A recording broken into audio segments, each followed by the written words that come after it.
Yeah.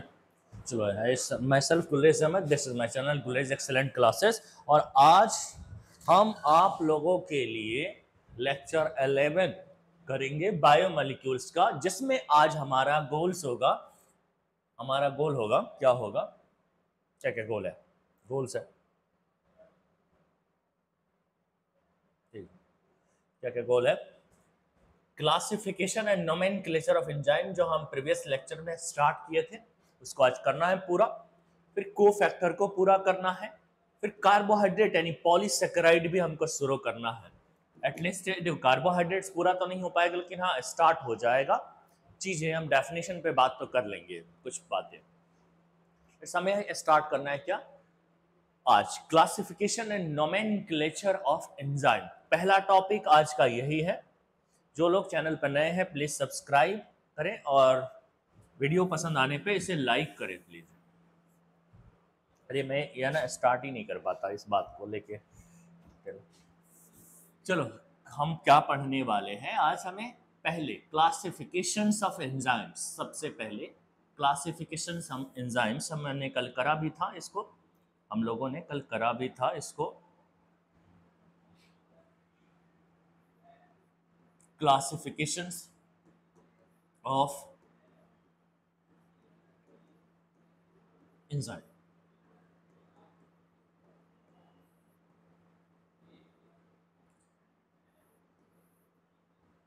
Classifications में पहले classification करने वाली जो संस्था थी, कल हमने पढ़ा था क्या, आईयूबी संस्था है, international union for biochemistry.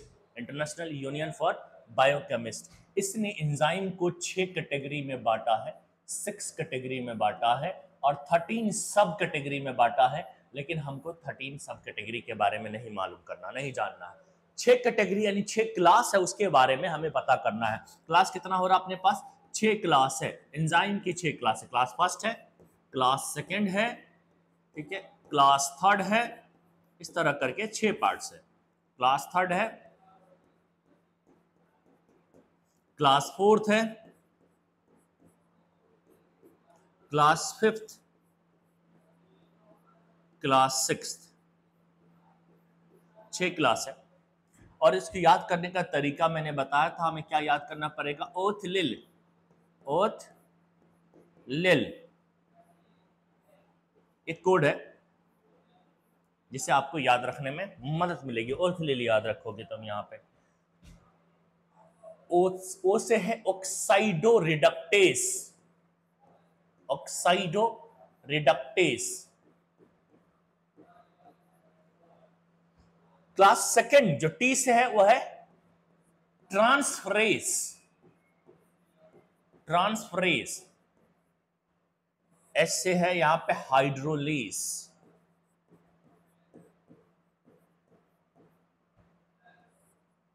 L से है लेयसिस,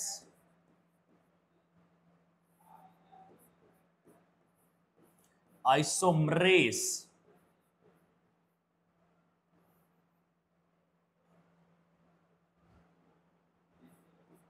लाइगेस।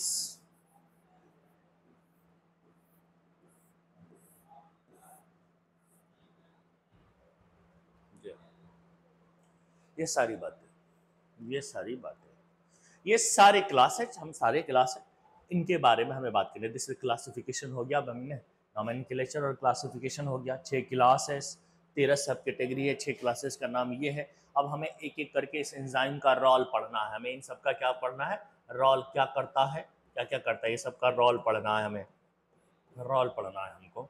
अगला स्लाइड हम लेते हैं इस बात के लिए।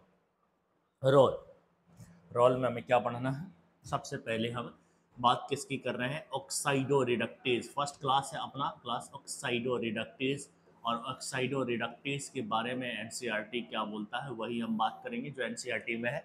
ऑक्साइडो रिडक्टेज नाम से ही पता पड़ रहा है कि एक ऐसा एंजाइम, एक ऐसा ग्रुप ऑफ एंजाइम जो 2 काम करते हैं, ऑक्सीडेशन का भी काम करते हैं और रिडक्शन का भी काम करते हैं, इसीलिए इसका नाम है ऑक्साइडो रिडक्टेज। तो ऑक्सीडेशन और रिडक्शन दोनों का काम हो रहा है, ऑक्सीडेशन का भी काम है और रिडक्शन का भी काम हो रहा है, ऑक्सीडेशन भी कर रहा है और रिडक्शन भी कर रहा है, ये दोनों कर रहा है, इसीलिए हम इसको ऑक्साइडो रिडक्टेज एंजाइम बोला करते हैं।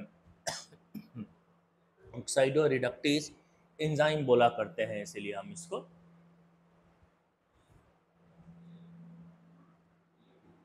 ऑक्सीडेशन यानी दोनों काम करता है, ऑक्सीडेशन और रिडक्शन दोनों में हेल्प करता है, इसीलिए। अब इसका एक एग्जाम्पल है जिसे आप समझ सकते हैं, इसका एक एग्जाम्पल है, इसके लिए मैं आपको एग्जाम्पल देता हूँ, उससे आपको क्लियर हो जाएगा ऑक्साइडो रिडक्टेज कौन सा होता है। तो एक रिएक्शंस देखोगे, एक रिएक्शन है आपको जहाँ से pyruvic acid acetyl coenzyme A बनता है, हम इसको लिंक रिएक्शन भी बोला करते हैं, जहाँ पे पायरुविक एसिड जो होता है, पायरुविक एसिड से एसिटाइल कोएंजाइम ए बनता है, इसको हम लोग लिंक रिएक्शंस भी कहते हैं, इसको हम लोग लिंक्स रिएक्शंस कहते हैं। और ये लिंक रिएक्शन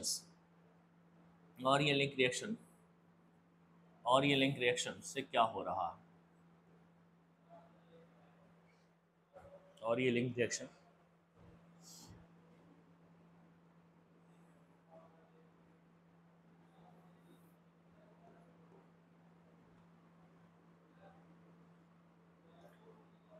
में क्या क्या हो रहा है, तुम देखना इस लिंक रिएक्शन में क्या क्या हो रहा।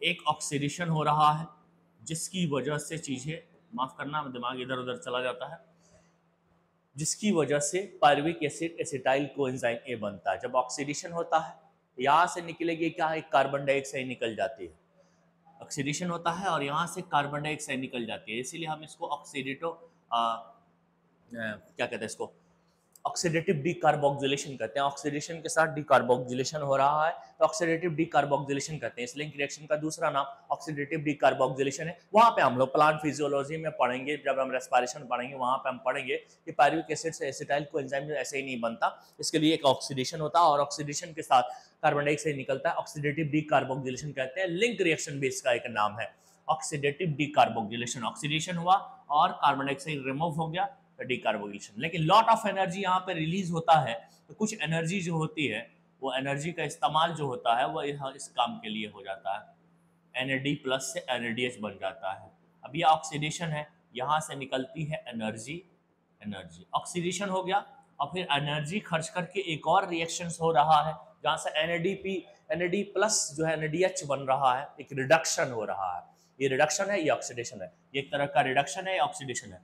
तो इस स्टेप के अंदर, इस रिएक्शन में मुझे दो चीजें दिखाई दे रही है, ऑक्सीडेशन भी दिखाई दे रही है, रिडक्शन भी दिखाई दे रही है इस स्टेप में। पायरुविक एसिड से एसिटाइल कोएंजाइम ए बनता है जिसको हम लिंक रिएक्शन बोलते हैं या ऑक्सीडेटिव डीकार्बोक्सिलेशन बोलते हैं। वहां पे दो रिएक्शंस हो रहा है, एक ऑक्सीडेशन भी हो रहा है, एक रिडक्शन भी हो रहा है, और ये सारा काम एक एंजाइम करता है। यहाँ पे एक एंजाइम है और ये सारा काम एक एंजाइम करता है, और उस एंजाइम का नाम है पायरुवेट डीहाइड्रोजिनेज, पायरुवेट डीहाइड्रोजिनेज। यहाँ पे तो pyruvate dehydrogenase belongs to the oxidoreductase enzymes, इस ग्रुप से बिलोंग कर रहा है, इसलिए हमने लिख दिया पायरुवेट डीहाइड्रोजिनेज। पायरुवेट डीहाइड्रोजिनेज सारा काम। दूसरा जो है अपने पास, ज्यादा नहीं पढ़ना इसमें, जो एनसीईआरटी में उतना ही पढ़ेंगे। तो दूसरा जो है अपने पास, इसके बारे में बात करने को है, इसके बारे में जो बात करने का है, दूसरा जो है अपने पास इसके बारे में बात करने हैं, वो कौन सा है, ट्रांसफरेज। कैसा है, ट्रांसफरेज।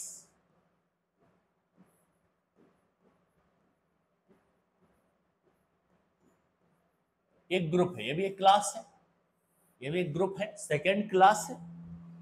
कई सारे इसमें भी एंजाइम हो सकते हैं, कई सारे इसमें भी हो सकते हैं। मैंने एक एग्जांपल लिया और एक ही याद रखना है तुम्हें, पायरुवेट डीहाइड्रोजिनेज का, जो यहाँ पे दिखाया है मैंने। ट्रांसफरेज काम, नाम से ही काम यहाँ पता चल जाता है, यहाँ नाम से भी काम पता चल रहा था, यहाँ पे भी नाम से ही काम पता चलेगा कि ग्रुप को ट्रांसफर करेगा। Transfer group, transfer group, transfer of group, group in between in between substrates.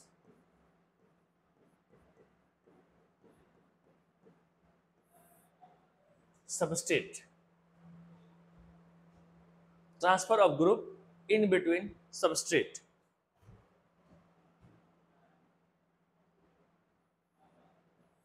ये सबस्ट्रेट है, इसके साथ एक ग्रुप लगा हुआ है, एक और सबस्ट्रेट है जिसके साथ ग्रुप नहीं है। मैं इसको, इस सबस्ट्रेट को मैं ऐसे ऐसे ऐसे एस डैश कह लेता हूँ, जिसके साथ कोई ग्रुप नहीं लगा हुआ। रिएक्शंस होगा, अब एस डैश के साथ ये ग्रुप आ जाएगा, ठीक है, और एस अलग हो जाएगा। एक सबस्ट्रेट से ग्रुप उठा के दूसरे सबस्ट्रेट में ट्रांसफर कर दिया। तो in between two substrate group को ट्रांसफर करता है, और वो ग्रुप कोई सा भी हो सकता है, उसको हम ट्रांसफरेज बोलते हैं, यहाँ पे जो एग्जांपल अगर लें तो अमीनो ट्रांसफरेज नाम का एक एंजाइम है, उसको ले सकते हैं हम लोग। यहाँ पे जो एग्जांपल करें तो अमीनो ट्रांसफरेज नाम का एक एंजाइम है, अमीनो ट्रांसफरेज नाम का एक एंजाइम है, ट्रांसफरेज एक एंजाइम है, वो इस ग्रुप से बिलोंग करता है। ये अमीनो एसिड को ट्रांसफर करता है, ये अमीनो एसिड को ट्रांसफर करता है, ये अमीनो एसिड्स को ट्रांसफर करता है।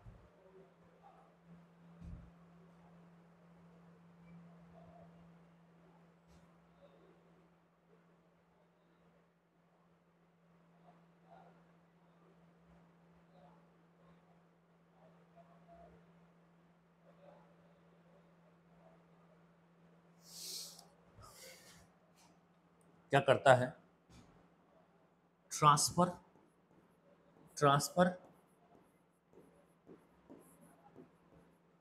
अमीनो एसिड, अच्छा अमीनो ग्रुप्स, ट्रांसफर अमीन ग्रुप, अमीनो ग्रुप हम उसको कहते हैं, यानी NH2 की बात कर रहे हैं हम लोग, NH2 को बात कर रहे हैं, इसको ट्रांसफर करता है फ्रॉम अमीनो एसिड से कीटो एसिड्स। ये भी प्लांट फिजियो में पता पड़ता है। अमीनो एसिड से अमीनो ग्रुप को निकाल के कीटो एसिड में डालता है, कीटो एसिड में पहुंचाता है, ये एंजाइम्स कीटो एसिड में पहुंचाता है। अमीनो एसिड से अमीन ग्रुप निकाल के कीटो एसिड में, कीटोन से जो एसिड बना है उसके अंदर ये मूव करता है, पहुंचा देता है, ट्रांसफर करता है, इसलिए इसका नाम ट्रांसफरेज है। अमीनो ट्रांसफरेज एंजाइम अमीन ग्रुप ट्रांसफर कर रहा है, इसलिए। तो थर्ड जो आएगा, जो थर्ड, इसके बाद हम थर्ड तीसरा क्लास उठा रहे हैं, और तीसरा क्लास को, तीसरे क्लास में हमें क्या पढ़ना है? कि थर्ड क्लास में हमको पढ़ना है आपका, क्या पढ़ना था? ओथलिल, है ना, ऑक्साइडो रिडक्टेज हो गया, ट्रांसफरेज हो गया, एस से हाइड्रोलेजेस हो गया, हाइड्रोलेस या हाइड्रोलेसिस कह देता हूँ, बहुत सारे होते हैं, हाइड्रोलेसिस बोल देते हैं। ऐसा एंजाइम जो ब्रेक डाउन ऑफ बॉन्ड का काम करता है, उसका हमेशा काम है बॉन्ड को ब्रेक करना, इसका हमेशा काम है बॉन्ड ब्रेक करना, या बॉन्ड ब्रेक करेगा, बॉन्ड को ब्रेक करेगा, बॉन्ड ब्रेक, बॉन्ड ब्रेक, लेकिन बाय एडिंग वाटर को ऐड करके, पानी को पिला पिला के बॉन्ड को तोड़ता है, पुलिस वाले की तरह है, पानी पिला पिला के हड्डी तोड़ता है, हौलदार जो अंदर होता है, उसी तरीके का ये पानी पिलाता है और फिर बॉन्ड तोड़ता है, यानी विदाउट एडिंग वाटर ये बॉन्ड को ब्रेक नहीं कर सकता। इसका कुछ कॉन्सेप्ट है जिसकी वजह से यही कर सकता, हमें वो नहीं जानना, हमें सिर्फ जानना है इसके बारे में कि कौन कौन है ये। अच्छा, बॉन्ड भी कौन कौन सा टूटता है? बॉन्ड जो ब्रेक होता है वो कौन कौन से बॉन्ड ब्रेक होता है? स्पेशली वो पेप्टाइड बॉन्ड को तोड़ता है। बॉन्ड जो ब्रेक होता है वो कौन कौन सा बॉन्ड है, उसका एग्जांपल तुम्हें याद रखना है, एनसीईआरटी ने लिखा है। पेप्टाइड बॉन्ड हो सकता है, वो बॉन्ड जो होता है आपका ग्लाइकोसिडिक बॉन्ड हो सकता है, ये सब पानी पिला पिला के तोड़ा जाएगा। इसमें देखना जब टूटता है या जुड़ता बनता है ये, तो पानी निकल रहा है, तो फिर पानी डाल के तोड़ा जाता है, इसको पानी बनते और पानी निकलता है, तो ये ग्लाइकोसिडिक बॉन्ड है। पेप्टाइड हो गया, ईस्टर बॉन्ड और ईथर बॉन्ड, एनसीईआरटी में ये सब लिखा हुआ है। Ester bond, ester bond, ether bond, ये सब बॉन्ड है। तो हमने देखा होगा कि जब भी ये बॉन्ड बनते हैं पानी वहां से निकलता तो तोड़ने के लिए फिर पानी उसमें देना पड़ता है। तो पानी पिला पिला के बॉन्ड, इस तरह के बॉन्ड को तोड़ा जाता है। नाम है इसका हाइड्रोलिसिस। कौन कौन सा बॉन्ड तोड़ता है ये भी बहुत इंपॉर्टेंट है, तुमको याद रखना है। ये एग्जाम्पल की बात करें यहाँ पे कि इसका एग्जाम्पल कौन है, बहुत ही सिंपल सा एग्जाम्पल है, all digestive enzymes. All digestive enzymes ये बिना पानी का नहीं बॉन्ड तोड़ेगा। तो जितने भी डाइजेस्टिव एंजाइम है वो सब के सब, जैसे कि पहला मैं ले लेता हूँ, बहुत सारे हैं लेकिन कुछ एग्जाम्पल मैं लेता हूँ। सल्फरी अमाइलेस ये डाइजेस्टिव एंजाइम है, ठीक है, पानी के बगैर नहीं बॉन्ड तोड़ेगा। बॉन्ड तोड़ने का काम होता है, कार्बोहाइड्रेट का बॉन्ड तोड़ता है, ग्लाइकोसिडिक बॉन्ड तोड़ता है, और भी है जैसे पेप्सिन है, ठीक है, प्रोटीएज है, पेप्टाइड बॉन्ड तोड़ेगा, प्रोटीएज है, ट्रिप्सिन है, ठीक है, ट्रिप्सिन वगैरह। इस तरह के बहुत सारे बॉन्ड्स हैं। किस किस की बात करें, लाइपेज है, ये ईस्टर बॉन्ड तोड़ता है, और पानी पिला पिला के तोड़ते हैं सारे बॉन्ड्स। ये सारे बॉन्ड्स यानी सब के सब ये डाइजेस्टिव एंजाइम्स है, इसीलिए वो इस तरह के बॉन्ड को तोड़ेंगे। या तो कोई पेप्टाइड तोड़ेगा, ग्लाइकोसिडिक बॉन्ड तोड़ेगा, ईस्टर बॉन्ड तोड़ेगा, ईथर बॉन्ड तोड़ेगा, ठीक है, बॉन्ड तोड़ेंगे लेकिन पानी पिला पिला तोड़ेंगे। हाइड्रोलेज इनका नाम है, कोई शक समझने में कोई दिक्कत नहीं हुई होगी क्योंकि इसमें कुछ है ही नहीं। चौथा जो अपने को करना है ना क्लास में, चौथे में जो करना है वो है लेस। लियाज पढ़ते हैं, लियाज लिखते हैं, लेस पढ़ते हैं। लेस खाने वाला लेस नहीं, बस लेस है, लेस। ये भी बॉन्ड तोड़ता है, ये बॉन्ड तोड़ता भी है, बॉन्ड बनाता भी है, ये बॉन्ड ब्रेक भी करता है। ये क्या करता है देखना, ये बॉन्ड ब्रेक भी करता है और बॉन्ड ब्रेक भी करता है, एंड बॉन्ड फॉर्म भी करता है। जरूरत पड़ने पर तो बॉन्ड तोड़ता भी है और जोड़ता भी है, दोनों काम करता है।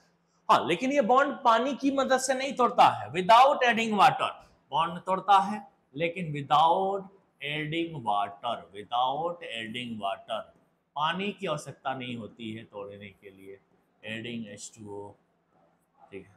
बॉन्ड फॉर्म करता है, अक्सर डबल बॉन्ड बनाएगा, मतलब पाई बॉन्ड बनाएगा, पाई बॉन्ड ही बनाता है, जहां पे पाई बॉन्ड बनाएगा और केवल double bond, only double bond. दो बॉन्ड बनेगा उसके बाद नहीं बनेगा।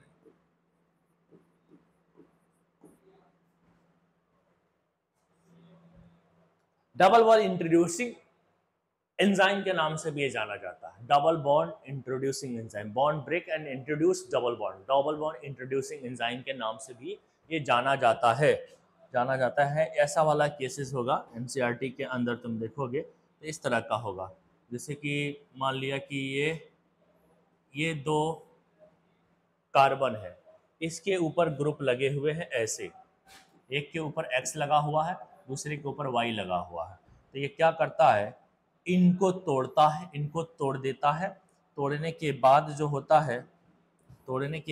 होता है ऐसा डबल बॉन्ड बना देता है, और फिर ऐसा XY बना देता है, ऐसा डबल बॉन्ड। तो डबल बॉन्ड भी बनाया, बॉन्ड तोड़ा और डबल बॉन्ड बना दिया, बॉन्ड तोड़ा और डबल बॉन्ड बना, नाम है लेस। लियाज लिखते हैं, लीस पढ़ते हैं, लीस खाने वाला लीस नहीं, बस लेस पढ़ते हैं हम इसको। कोई एग्जांपल इसका करना वरना नहीं है।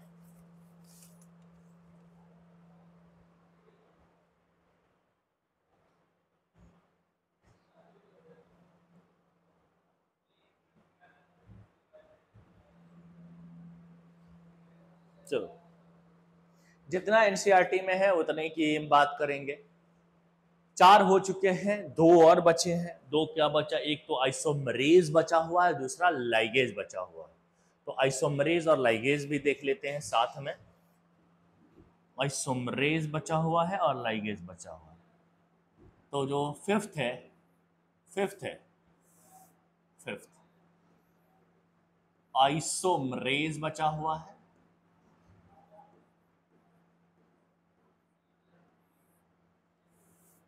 और दूसरा लाइगेज बचा हुआ है। एक साथ ही हम बात कर देते हैं। ये आइसोमरेज करता क्या है? आइसोमर बनाता है,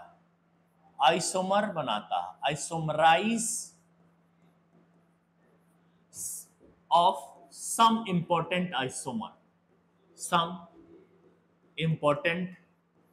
isomers.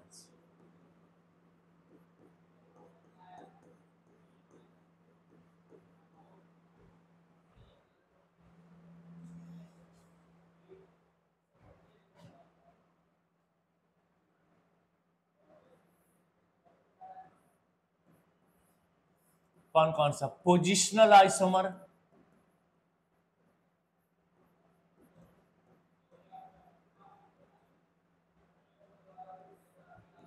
स्ट्रक्चरल आइसोमर,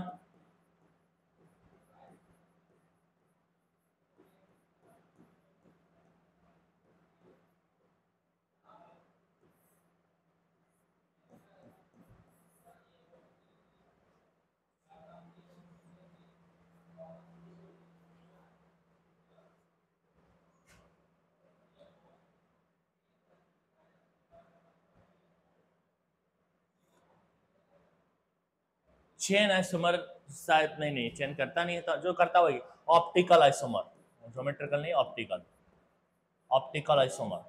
ज्यादा तरह के नहीं आइसोमर, ज्यादा तरह के आइसोमर नहीं बनाता है, ये दो तीन ही तरह का आइसोमर बनाता है, और इतना ही हमें पढ़ना है, याद रखना है कि दो तीन ही तरह का आइसोमर बनाता है आइसोमरेज। एक एग्जांपल, ये काम है कि ये करता क्या है, तो हमने एक जगह देखा भी है इसके बारे में कि ये 3PZA को 2PZA बनाता है, इसका एक्शन हमने देखा भी है। एक आइसोमरेज एंजाइम ही है, ट्राइआइसोमरेज है, मतलब 3 कार्बन वाला आइसोमरेज एंजाइम है। हमने देखा है कहाँ पे? ग्लाइकोलाइसिस के, ग्लाइकोलाइसिस का स्टेप है, 3-फॉस्फोग्लाइसरिक एसिड से 2-फॉस्फोग्लाइसरल्डिहाइड बनता है, आई थिंक 3-फॉस्फोग्लिसरल्डिहाइड से 2-फॉस्फो बनता है, मतलब 3PZA 2PZA में तब्दील होता है, वो आइसोमरेज इसको करता है। लाइगेज को देखो, लाइगेज जोड़ने वाला एंजाइम है, बॉन्ड बनाने वाला एंजाइम है, बॉन्ड फॉर्म करता है ये, ज्वाइन बॉन्ड, ज्वाइनिंग। लाइगेज का मतलब ही होता है ज्वाइन करना, बॉन्ड लिंक करना, ज्वाइन या bond link.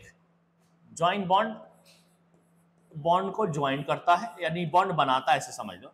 Bond linking enzyme कहते हैं हम इसको, बॉन्ड लिंक करता है, इसलिए बॉन्ड लिंकिंग एंजाइम हम इसको बोला करते हैं। बॉन्ड लिंक करता है इसलिए बॉन्ड लिंकिंग एंजाइम बोलते हैं। कौन कौन सी जगह पे ये बॉन्ड बनाता है? देखो, कार्बन और ऑक्सीजन के बीच में बॉन्ड लिंक कर सकता है, कार्बन और नाइट्रोजन के बीच में बॉन्ड लिंक कर सकता है, कार्बन और हाइड्रोजन के बीच में बॉन्ड लिंक कर सकता है, कार्बन और हेलोजन के बीच में बॉन्ड लिंक कर सकता है। ये 4 तरीके से 4 जगहों पे बॉन्ड को लिंक कर सकता है, carbon oxygen, carbon nitrogen, carbon hydrogen, carbon और हेलोजन। ये बॉन्ड इन्हीं के बीच में लिंक करता है, स्पेशली एनसीईआरटी में इतना ही दे रखा है, और यही हमें करना है। देखो, बात यह है कि कहीं पर अगर कोई एग्जाम्पल याद भी रखना होता है तो इतना ज़्यादा नहीं याद रखना, एग्जाम्पल बहुत सारे होते हैं, तो हमें इतना ही याद रखना है। जनरली लिखाने के लिए बहुत सी चीज़ें लिखाई जाती है, लेकिन इतना ही मैक्सिमम है। लाइगेज के बारे में पढ़ना बहुत कुछ है, सिलेबस को बढ़ाना नहीं है। इसका एक एग्जाम्पल ले लेते हैं। इसका एक एग्जाम्पल है, नाम तो सुना होगा, डीएनए लाइगेज। ड्रॉपर वाले तो नाम सुने होंगे। डीएनए लाइगेज जो डीएनए को जोड़ने के काम करता है। क्या करता है? ये डीएनए को लिंक करता है, ठीक है, न्यूक्लियोटाइड को लिंक कर देता है, या डीएनए में लिंकिंग का काम, लिंक डीएनए को लिंक करता है, डीएनए लिंक करता है, डीएनए लिंक है, डीएनए लिंक करता है। ये मतलब बनाता क्या है? फॉर्म, एक बॉन्ड बनाता है, उस बॉन्ड का नाम फॉस्फोईस्टर बॉन्ड है। Phospho ester bond, phospho ester bond बनता है, फॉस्फो ईस्टर बॉन्ड बनता है, फॉस्फो ईस्टर बॉन्ड बनता है।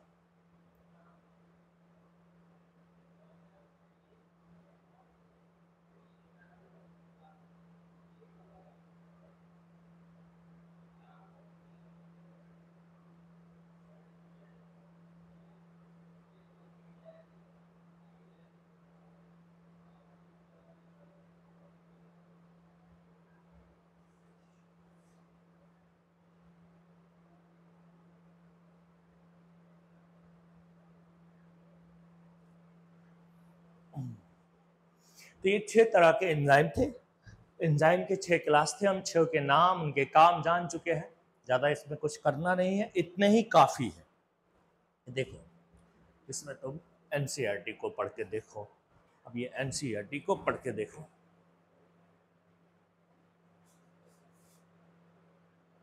ठीक है, एनसीईआरटी पढ़ो।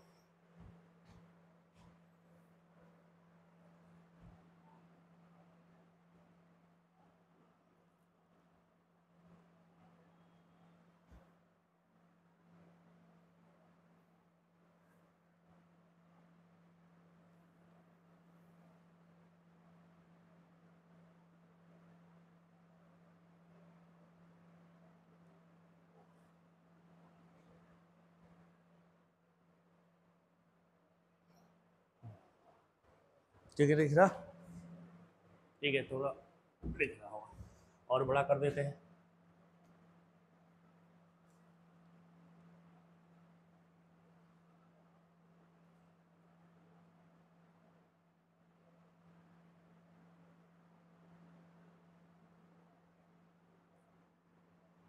हाँ दिख रहा?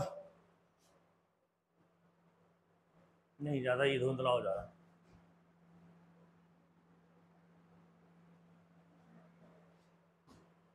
चलो इतना ही देखो,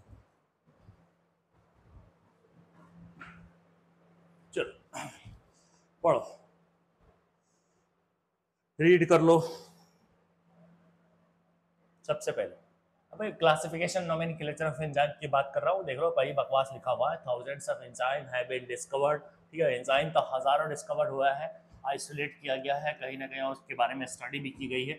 most of these enzymes have been classified into different groups based on the type of reactions and they catalysed, इनको जो क्लासिफाई किया गया है, बहुत सारे हजारों एंजाइम है और इसका क्लासिफाई किया गया है, क्लासिफिकेशन किया गया है, और क्लासिफिकेशन की बेसिस क्या है, किस बेसिस पे हमने क्लासिफिकेशन किया है, ये भी तुम ध्यान रखोगे, किस बेसिस पे, तो उसके रिएक्शंस पे, कैटलाइजिंग रिएक्शंस, रिएक्शन दे कैटलाइज, यानी catalysing of reactions, catalyse, catalyse, catalyse of reactions, type of reactions, which type of reaction, किस तरह के reactions को वो कैटलाइज करता है, उसके ऊपर ये को लिखा है ना, जैसे दूसरा मार्क कर लेते हैं, ये enzymes are divided into 6 classes and each with 4 to 13 सब क्लासेस, 6 कैटेगरी बनाई और हर कैटेगरी में 4 से 13 सब क्लासेस हो सकते हैं एक एक कैटेगरी में।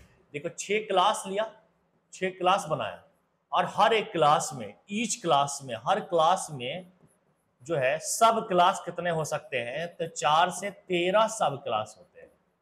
इस तरीके से हमें पढ़ना है इसको। Named accordingly by 4 digit number, ठीक है, बाय 4 डिजिट नंबर, सब क्लासेस को 4 डिजिट नंबर। अच्छा, ऑक्साइडो रिडक्टेज डिहाइड्रोजनेस पहला था, ये अपना ऑक्साइडो रिडक्टेज है, डिहाइड्रोजिनेज भी हम इसको कहते हैं, इसलिए पायरुवेट डिहाइड्रोजिनेज इसमें आ रहा था, ये भी तुम याद रखना। ऑक्साइडो रिडक्टेज का दूसरा नाम डिहाइड्रोजिनेज है, जो ऑक्सीडेशन और रिडक्शन दोनों कर ले उसका डिहाइड्रोजिनेज भी नाम है। Enzyme which catalyse reduction, oxidoreduction, oxidation और रिडक्शन ये दोनों कर ले बिटवीन 2 सबस्ट्रेट, ठीक है। तो ये जैसे कि S है, रिड्यूस होके और S ऑक्सीडाइज हो रहा, यहाँ पे S ऑक्सीडाइज हो गया, S रिड्यूस हो गया, ऐसे हो रहा। ये एक सबस्टेट है, दो सबस्टेट है ना, दो सबस्टेट है। यहाँ पे एक रिड्यूस हो रहा है, दूसरा ऑक्सीडाइज हुआ है, उसको उल्टा कर देना है, एंजाइम डालते के साथ वो उल्टा हो जाएगा। और यहाँ पे हम लोगों ने एग्जाम्पल क्या करा था, पायरुवेट डिहाइड्रोजिनेज, और अपने पास पूरा एग्जाम्पल भी था, पायरुवेट डिहाइड्रोजिनेज जो लिंक रिएक्शन में ऑक्सीडेटिव डिकार्बोक्सिलेशन में इस्तेमाल हो रहा था। ट्रांसफरेंस एंजाइम एक ऐसा एंजाइम है जो ट्रांसफर करता है, एंजाइम से catalysing A transfer of A group, ठीक है जी, ठीक है, अदर देन हाइड्रोजन, हाइड्रोजन के अलावा, बिटवीन पेयर ऑफ सब्स्टिट्यूएंट्स। ये ग्रुप को ट्रांसफर करता है, जी को ट्रांसफर करता है, लेकिन वो हाइड्रोजन नहीं होता है, हाइड्रोजन के अलावा कुछ होगा, तो ये हाइड्रोजन नहीं हो सकता, ये वाली चीज हाइड्रोजन नहीं हो सकता। और तुम देखो यहाँ पे ट्रांसफर कर रखा है, एक से उठा के दूसरे में पहुंचा देते। Hydrolysis enzyme catalysing hydrolysis of Easter, ester bond को तोड़ता है। कैटलाइज हाइड्रोलाइसिस का मतलब ही होता है ब्रेक, इसका मतलब ही ब्रेक होता है, हाइड्रोलाइसिस का मतलब ही ब्रेक होता है। तो ये ब्रेक करता है ईस्टर बॉन्ड को, ईथर बॉन्ड को, पेप्टाइड बॉन्ड को, ग्लाइकोसिडिक बॉन्ड को, ठीक है। और कहां कहां बॉन्ड तोड़ता है, कार्बन कार्बन के बीच में, कार्बन हैलाइड के बीच में, एंड फास्फोरस नाइट्रोजन बॉन्ड के बीच में। एक सेकेंड, बॉन्ड तोड़ने वाला कहां गया, हाइड्रोलाइसिस था। ये बॉन्ड ये सब तोड़ता है, लेकिन किन किन के बीच में तोड़ता है वो लिखना। देखो कार्बन कार्बन के बीच की जो बॉन्ड होती है वो मिलेगा इस तरीके के बॉन्ड, कार्बन कार्बन की बॉन्ड यही है, ठीक है ना, ठीक है। कहीं पे ये ईथर बॉन्ड है तो कहीं पे ईस्टर बॉन्ड है, यानी किस तरह का बॉन्ड तोड़ता है, कार्बन कार्बन के बीच की बॉन्ड तोड़ता है, कार्बन कार्बन ऑक्सीजन के बीच के बॉन्ड तोड़ देता है। क्या पड़ेगा, नहीं पड़ेगा, तो कार्बन और हैलाइड है, जो लिखा वही रखो, कार्बन हैलाइड है।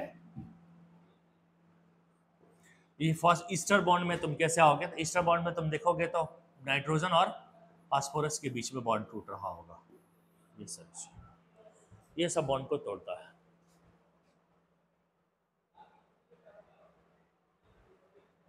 ये इंपॉर्टेंट बात थी। लेस चौथा, enzyme that catalyse removal of groups from substrate by mechanism other than hydrolysis of leaving double bond.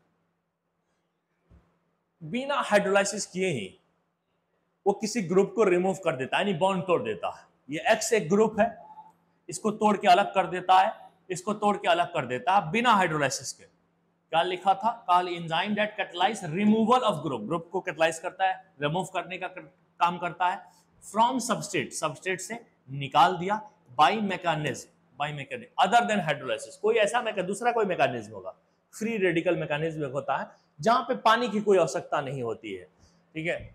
यहाँ पे लिविंग डबल बॉन्ड्स और डबल बॉन्ड बना देता है। देखो बॉन्ड ग्रुप तो तोड़ के निकाल देता है बिना हाइड्रोलाइसिस के, और साथ में डबल बॉन्ड को लीव कर देता है, पाई बॉन्ड बना देता है। ये सारी बातें बहुत इंपॉर्टेंट है। ये आइसोमेरेसिस जो है उसमें बहुत सारे कैटलाइजिंग आता है, inter conversion of optical isomer, geometrical and positional isomer, ये सब याद रखोगे। लाइगेजेस के बारे में बात करेंगे, enzyme catalysing the linking together two compound enzymes which catalyses joining of the CO, CS, CN, PO, ये सारी चीजें।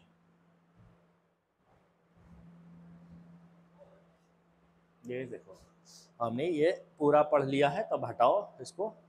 लाइगेज एंजाइम कहाँ कहाँ लाइगेट करता है वो भी तुम देख रहे हो, देख लो भाई, इस carbon carbon, carbon sulphur, carbon nitrogen, phosphorus, oxygen वगैरह में, ये NCERT में ऑलरेडी लिखा हुआ है, तो इसलिए हम वही नहीं पढ़ेंगे। अब हमें पढ़ना क्या है, तो कोफैक्टर को पढ़ना, हमें पढ़ना है कोफैक्टर, कोफैक्टर, कोफैक्टर। अब हमें कोफैक्टर पढ़ना, लास्ट टॉपिक है इधर का, एंजाइम से रिलेटेड ये लास्ट टॉपिक है।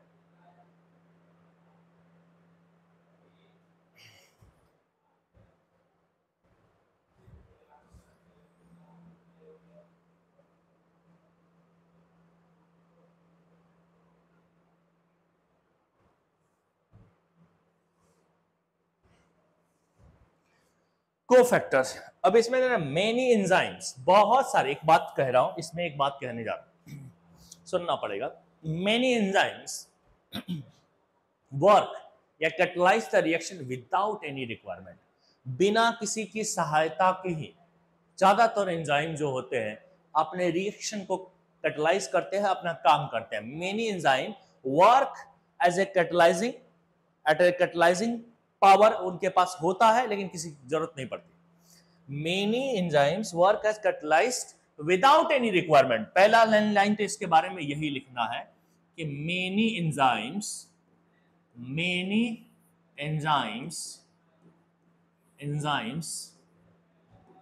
work as catalyst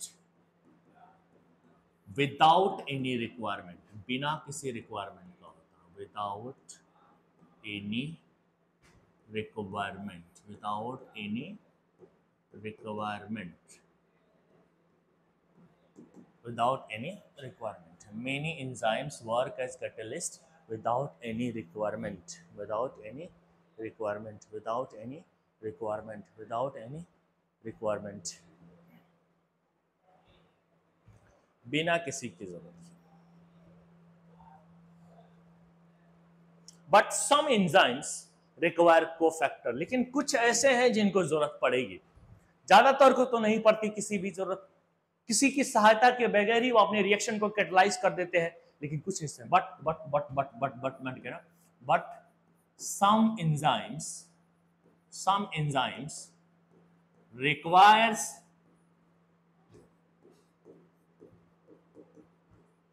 cofactors, some सहायता, कोफैक्टर जैसे कि को एक्टर होता है ना, एक्टर को सपोर्ट करने वाला, उसी तरीके से ये फैक्टर है कोफैक्टर। एंजाइम के बारे में हम जानते हैं कि वो प्रोटीन से बना हुआ होता है, लेकिन कोफैक्टर नॉन प्रोटीनस होता है। इसके बारे में पहले ही मैं कह देता हूं, ये नॉन प्रोटीन पार्ट्स है, नॉन प्रोटीनस होता है, नॉन प्रोटीनस होता है, नॉन प्रोटीनस होता है, प्रोटीनियस होता है, नॉन प्रोटीनस होता है।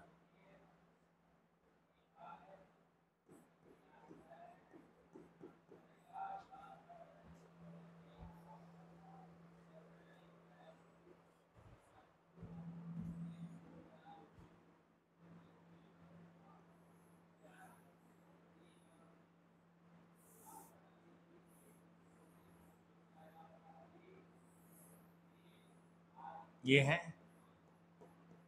एंजाइम, समझ आ रहे हैं, इस बात को समझना। एक सेकंड, चलो दूसरे ले लेते हैं, थोड़ा सा पतला कर देते हैं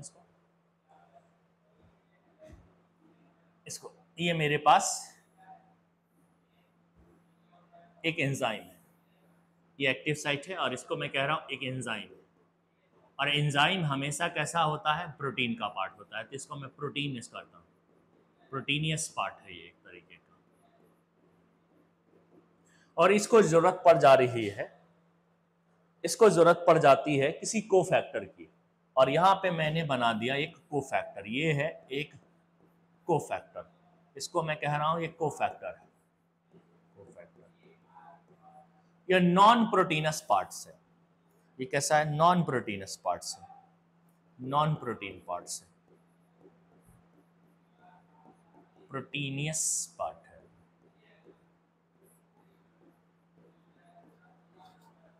प्रोटीनियस पार्ट्स है।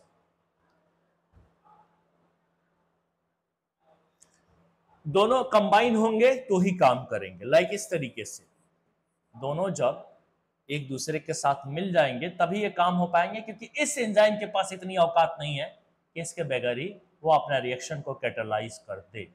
तो हमें क्या करना पड़ेगा, दोनों को मिलाना पड़ेगा।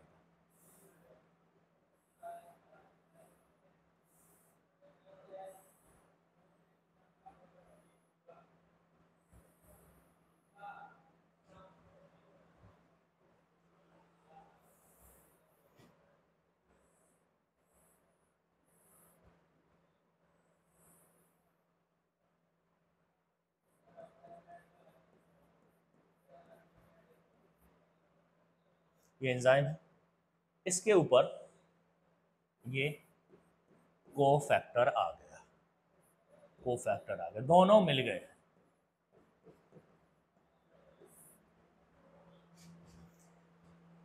देखो खाली अगर ये अकेला था ना तो एंजाइम था, लेकिन इस बार ये किसी के साथ होने वाला है, तो यहाँ पे इसका नाम हम लोग कुछ बदल देते हैं। अभी आया है किसी के साथ दोस्ती करने, अकेला तो शेर था, अब गीदड़ बन के आया है तो थोड़ा सा नाम चेंज करके आएगा, apo enzyme. Apo enzyme plus cofactor ये मिलने वाले हैं, मिल के जो बना रहे हैं इस कंप्लीट स्ट्रक्चर को हम होलो एंजाइम बोलते हैं। इस कंप्लीट स्ट्रक्चर को होलो एंजाइम बोलते हैं।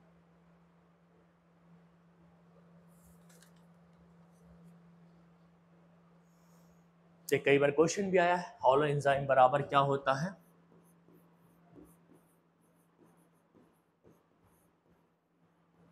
होलो एंजाइम बराबर क्या होता है, एपो एंजाइम प्लस कोफैक्टर। हमको इसी कोफैक्टर को पढ़ना है। हमने दिखाया कि कोफैक्टर का क्या रोल है, एंजाइम के साथ जब आता है, एंजाइम यानी एपो एंजाइम प्रोटीन होता है और मिला के होलो एंजाइम बनाता है, यानी उसको फंक्शनल बना देता है। तो यानी कि एंजाइम का सपोर्टर है। कुछ एंजाइम जो कमजोर पड़ जाते हैं, अपने काम को कर नहीं पाते, उनको उनके काम को करने में यह मदद करता है। सो हम लोग पढ़ेंगे कोफैक्टर को।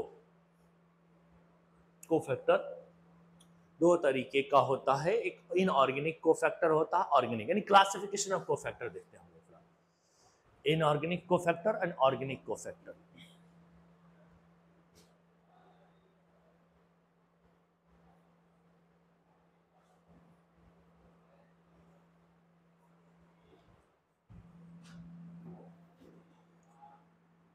कोफैक्टर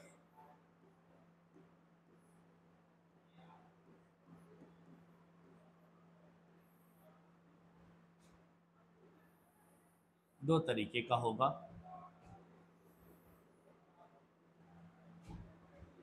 इनऑर्गेनिक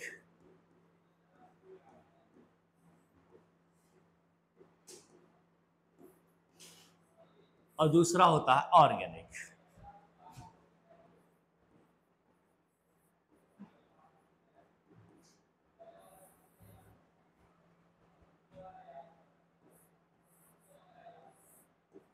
ऑर्गेनिक, इनऑर्गेनिक और दूसरा होता है ऑर्गेनिक। ध्यान से देखना,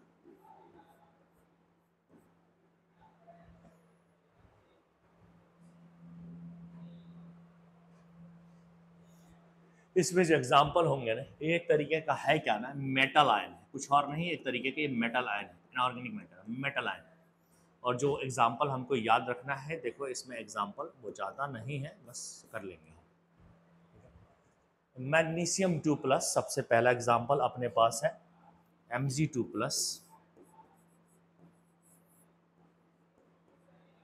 Mg2 प्लस है, ठीक है, Mg2 प्लस है।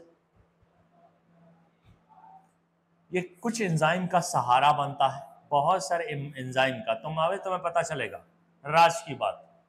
बहुत सारे एंजाइम हीरो बन रहे थे, लेकिन तुम जो बड़े महान जाने जाते थे, फिर भी तुमको पता चलेगा अरे उनके पास कुछ को फैक्टर है, कुछ उनका सहायक भी है, कुछ को एक्टर भी है। जैसे रुबिस्को बहुत बनता था ना, दुनिया का सबसे ज्यादा पाए जाने वाला एंजाइम रुबिस्को, वो भी यहीं पे आता है, यानी रुबिस्को को भी यही सहारा दे रहा होता है। इसी के सहारे से कई जगह पे रुबिस्को ने काम किया। हालांकि बड़ा फेमस है, लेकिन फिर भी उसको सहारे की जरूरत होती है। पेप्केस, ये सब देखना तुम प्लांट फिजियो में पढ़ोगे, इसको भी इसी की जरूरत पड़ती है। पेप्केस, आरपी, रुबिस्को एंड पेप्केस है गया, ठीक है। एचपी एंड तब हेक्सोकाइनेस, हेक्सोकाइनेस ये भी बड़ा फेमस है, ग्लाइकोलाइसिस को इसी ने स्टार्ट किया था। हेक्सोकाइनेस, ये इसको भी चाहिए मैग्नीशियम की सहायता, इसे भी है हेक्सोकाइनेस, हो गया। और उसके बाद जो है पायरुवेट डिहाइड्रोजिनेस।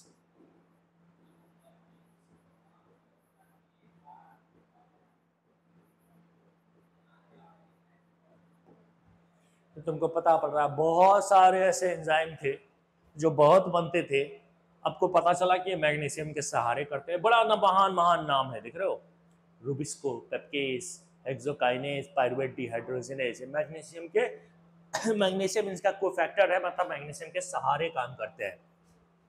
अब यही नहीं है, अभी आगे तो देखो, आगे देखो तुम,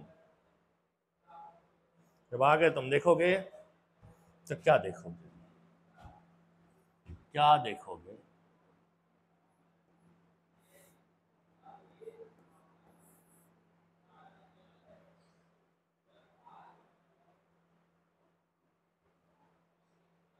तो तुम क्या देख रहे हो? जिंक भी मिलेगा, और जिंक में भी बहुत सारे नाम है, कई जगह पे जिंक भी है जो बहुत सारे एंजाइम को सहारा देता है, कैटलाइज करने में मदद करता है।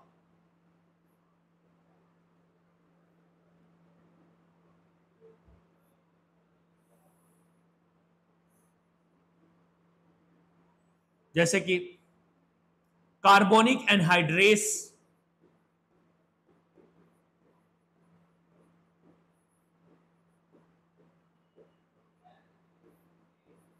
अल्कोहलिक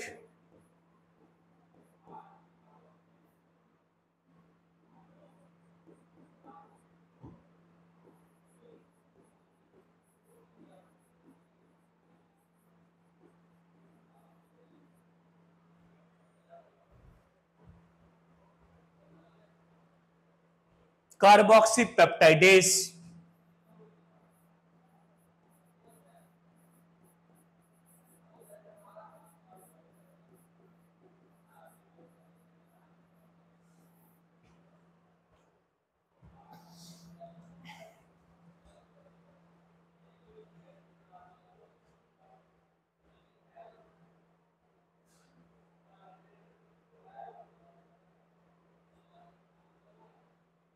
ये इसके भी बड़े अच्छे अच्छे एंजाइम हैं। चलो एक और थोड़ा नीचे करके और कर लेते हैं।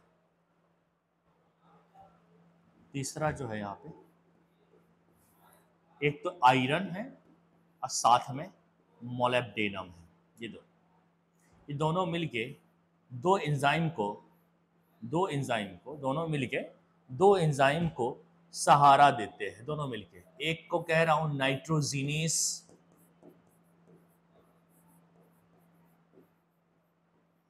और दूसरे को मैं कह रहा हूं नाइट्रेट रिडक्टेस, नाइट्रेट रिडक्टेस, ये दो।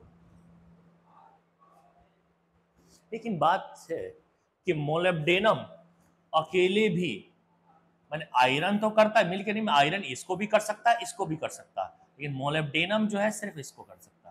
पर ये ने आयरन जब भी करेगा इसके सहारे के साथ ही करेगा।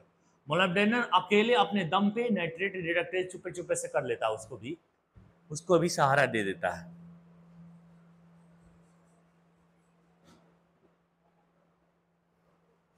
तो फिर से देख रहा हूं, ये इधर का तो हो गया, देखो ये इनऑर्गेनिक वाला पार्ट हो गया। अब मैं ऑर्गेनिक वाले की तरफ आता हूँ। यह ऑर्गेनिक है और ये दो तरीके का होता है। एक का नाम होता है कोएंजाइम यहाँ पे, और दूसरे का नाम होता है प्रोस्थेटिक ग्रुप होता है। कोएंजाइम और दूसरे का नाम है prosthetic group, prosthetic group, prosthetic group.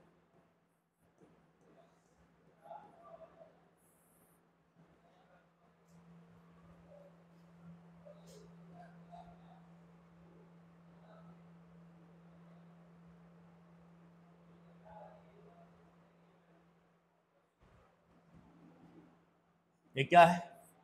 Organic है। ये क्या है? ऑर्गेनिक है, ऑर्गेनिक है, दोनों ऑर्गेनिक है। कोएंजाइम और प्रोस्थेटिक ग्रुप, इसमें हमेशा याद रखना है दोनों का नाम, कोएंजाइम एंड प्रोस्थेटिक ग्रुप, ये दोनों अलग अलग है, दोनों ऑर्गेनिक कोफैक्टर है, दोनों ऑर्गेनिक कोफैक्टर है। दोनों में फर्क क्या है? ये ट्रांजिएंटली बाइंड, बड़ा वीक बाइंड करता है एंजाइम के साथ, भाई उसके साथ आएगा तभी तो हेल्प करेगा उसको, पर वीक करता है। रिएक्शन के टाइम तक, जितना देर रिएक्शन हो रहा है उतना देर तक ही बाइंड रहेगा, जैसे रिएक्शन खत्म अलग हो जाएगा। लेकिन ये टाइट बाउंड हो जाता है, ये रिएक्शन से पहले भी, रिएक्शन के टाइम भी, रिएक्शन के बाद भी एंजाइम के साथ ही रहेगा। ये हमेशा साथ रहने वाला है। अगर इन दोनों को अलग करोगे ना, यहाँ पे प्रोस्थेटिक ग्रुप को अगर उसके एंजाइम से अलग करोगे तो एंजाइम गेट डीनेचर्ड, बर्बाद हो जाएगा एंजाइम। यहाँ पे तो भाई थोड़ी देर के लिए है, थोड़ी देर के लिए,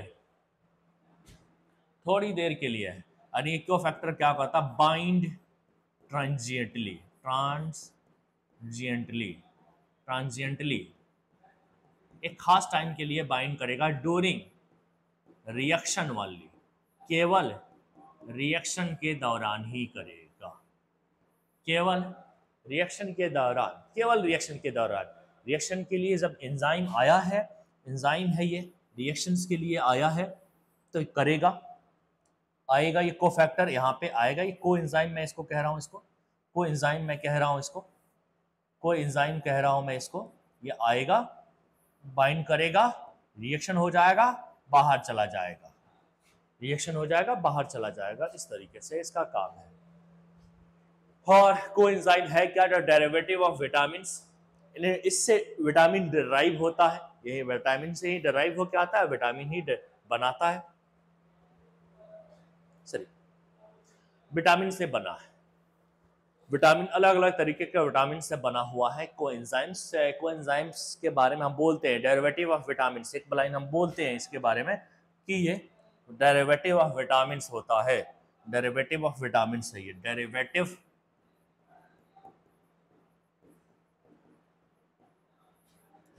विटामिन से, विटामिन के डेरिवेटिव्स है। एग्जाम्पल में पूछेगा तो लिखोगे NAD लिख दोगे, NADPH लिख दोगे, NADP खाली लिखो, H नहीं, रिड्यूस होने के बाद H आता है।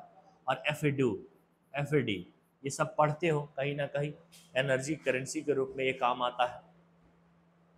ये सब कोएंजाइम में है, ये सब कोएंजाइम में है। ये एग्जाम्पल है कोएंजाइम का, FAD, ये FAD है, FAD है, FAD। ये सब क्या है, विटामिन से डेराइव हो गया है, डेरिवेटिव ऑफ विटामिन्स, अलग अलग तरीके के। और प्रोस्थेटिक ग्रुप की बात करोगे तो सबसे पहली लाइन इसके बारे में तुम यही याद रखोगे, तो bind tightly, bind tightly, tightly एकदम टाइट बाइंडली होगा विद एंजाइम, एंजाइम के साथ इसका रिश्ता बहुत अच्छा होगा, टाइट होगा, ठीक है, बहुत टाइट। और बॉन्ड भी कैसे होगा, यहाँ पे ये बॉन्ड जो बनाएगा ना एंजाइम के साथ, वो कोवलेंट बॉन्ड होगा, कोवलेंट बॉन्ड होगा। जो एंजाइम के साथ बॉन्ड बनाएगा वो कैसा बॉन्ड होगा, तो कोवलेंट बॉन्ड होगा।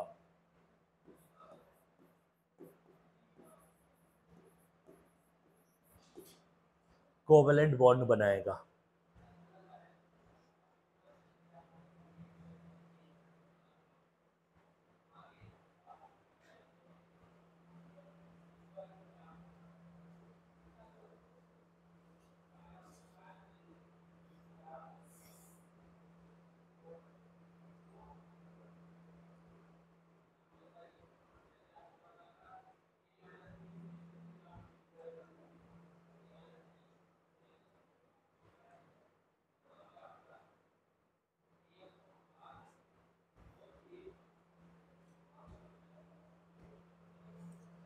अगर इसको तुम एंजाइम से रिमूव कर देते हो, और ये एक्चुअली में एक्टिव साइट में कहीं पे जाके बाइंड होते हैं, बाइंड ऐसे होते हैं, ये एंजाइम है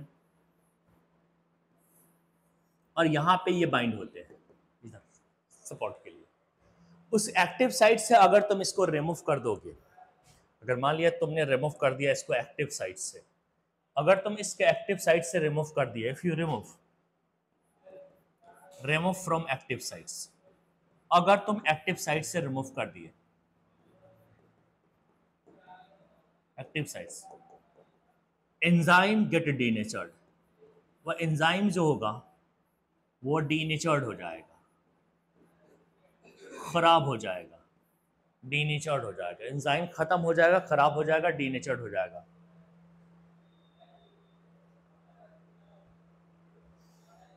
इसके कुछ एग्जाम्पल कर लेते हैं पहले।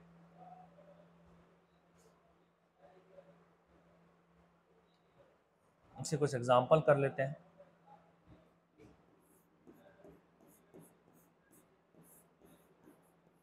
एग्जाम्पल में प्रोस्थेटिक ग्रुप आएगा,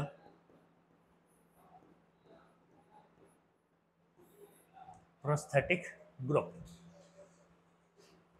इसके प्रोस्थेटिक ग्रुप के एग्जाम्पल ऐसे इसके एक एग्जाम्पल आता है, सबसे बेस्ट एग्जाम्पल है हीमी। आई एम सॉरी, दिमाग इधर उधर चला जाता। हीमी, हीम या हीमी, हीम पढ़ते हैं, हीमी लिखते हैं, हीम पढ़ते हैं इसको। ये एक तरीके का प्रोस्थेटिक ग्रुप्स है। किस किस के लिए है? तो फॉर परऑक्सीडेज, एक एंजाइम है परऑक्सीडेज और कैटेलेज, दो एंजाइम्स हैं अपने पास, परऑक्सीडेज एंड कैटेलेज, ये दो एंजाइम हैं अपने पास। इन दोनों एंजाइम के लिए, इन दोनों एंजाइम के लिए ये प्रोस्थेटिक ग्रुप का काम करता है। ये परऑक्सीडेज क्या है? तो अब देखो, H2O को अंदर O2 जोड़ के H2O2 बनाना, यानी कि वाटर से परऑक्साइड बनाना, ये परऑक्साइड है, यहाँ पे परऑक्साइड बन चुका है, ये काम परऑक्सीडेज का हो सकता है। और इसके लिए एक प्रोस्थेटिक ग्रुप के सहारे की जरूरत होती है, उसका नाम है हीमी। प्रोस्थेटिक ग्रुप्स है यहाँ पे परऑक्सीडेज। चलो छोटा जगह पड़ रहा है यहाँ पे, तो मैं थोड़ा ऐसे करके यहाँ पे जो चाहिए परऑक्सीडेज चाहिए। और उल्टा करना हो, परऑक्साइड से वापस वाटर बनाना है, तो उसके लिए कैटेलेज चाहिए, कैटेलेज।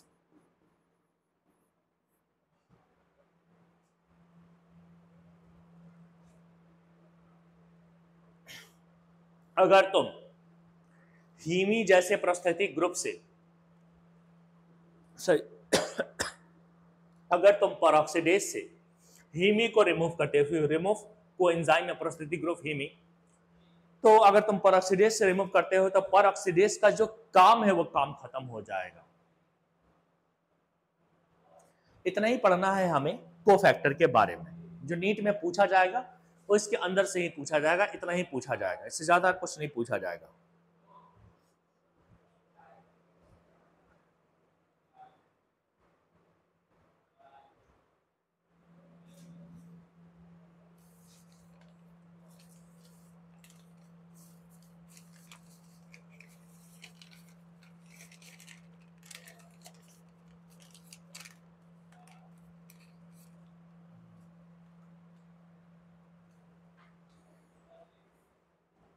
ऐसे कर लिया।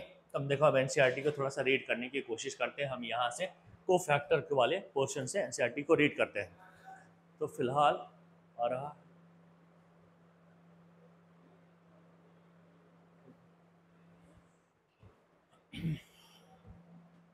ज़्यादा बड़ा करना पड़ेगा आई थिंक।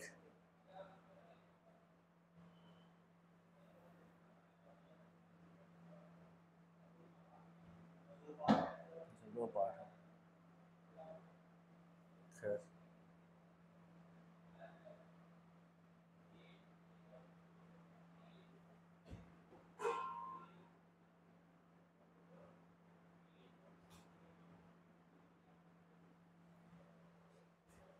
चलो ले दे के काम हो जाना चाहिए। समझ दिखाई दे रहा कि नहीं? ठीक। एंजाइम्स के बारे में, कोफैक्टर्स के बारे में हमें पढ़ना है सबसे पहले। ये कोफैक्टर्स, तो एंजाइम्स आर, मैंने कहा अभी तक, कंपोज्ड ऑफ वन और सेवरल पॉलीपेप्टाइड चेन्स। क्योंकि एंजाइम्स प्रोटीन है तो उसके अंदर पॉलीपेप्टाइड चेन ही होंगे। कोई बात नहीं, बैटरी ज़्यादा चार्ज नहीं थी। तो सेवरल एंड पॉलीपेप्टाइड चेन है इसमें। भाई एंजाइम प्रोटीन है तो प्रोटीन में तो पॉलीपेप्टाइड चेन होगा। एंजाइम प्रोटीन से तो पॉलीपेप्टाइड चेन होगा। However, there are number of cases in which non-protein constituent, so called cofactor, लेकिन बहुत सारे केसेस में कुछ नॉन प्रोटीन पार्ट्स एंजाइम के सहारा देते हैं, एंजाइम को सपोर्ट देते हैं, उन्हें हम कोफैक्टर कहते हैं। Bound to the enzyme to make the enzyme catalytically active. कुछ एंजाइम जो है अपने आप काम नहीं कर पाते, उसके लिए है। In these instances the protein portion of the enzyme is called the apo enzymes. तो अब इस केसेस में, सिर्फ इस केसेस में जब ऐसा होगा कि कोफैक्टर आके ऐड होने लगा है, तब प्रोटीन को ही यानी इस एंजाइम को ही हम लोग एपो एंजाइम कहने लगते हैं। एपो क्योंकि प्रोटीन का बना हुआ पार्ट है। अब इस वक्त प्रोटीनस नॉन प्रोटीनस पार्ट की बात कही। वैसे एंजाइम को सिर्फ एंजाइम कहते हैं, लेकिन जब कोफैक्टर की सम्मेलन की बात आती है तब हम उसको एपो एंजाइम कहते हैं। There are 3 kind of the cofactor may be identified, prosthetic groups, coenzyme and metalloids. तो इसको मैंने दो में हिस्सों में बांट दिया कि कोएंजाइम और प्रोस्थेटिक ग्रुप दोनों ऑर्गेनिक की तरफ थे। वैसे तो 3 है, वैसे को 3 तरीके का है, एक ऑर्गेनिक में 2 और इनऑर्गेनिक में 1। तो ओवरऑल हमने 3 ही पढ़ा। Prosthetic groups are organic compound and distinct from the other cofactor in that they tightly bound to the apoenzyme. दूसरे कोफैक्टर से ये अलग है क्योंकि बहुत टाइट बाइंडिंग करता है अपने एंजाइम के साथ। किसी प्रोस्थेटिक ग्रुप्स के बारे में हम बात कर रहे हैं, ठीक है, बहुत टाइट बाइंड करता है। एग्जांपल है peroxidase and catalase which catalyze the breakdown of the hydrogen peroxide of the water and oxygen. Heme is a prosthetic groups and it is the part of the active site of the enzymes वगैरह वगैरह। ये सारी चीजें हमने पढ़ा है अभी पढ़ा है। ये पेरोक्सीडेज एंड कैटालेज है जो क्या करता है, break down of hydrogen peroxide और to water and oxygen. And heme is a prosthetic group, is a part of the active site of enzyme. Peroxidase के बारे में बात कर रहे हैं, कैटालेज के बारे में बात कर रहे हैं। Coenzymes are also organic compound but their associations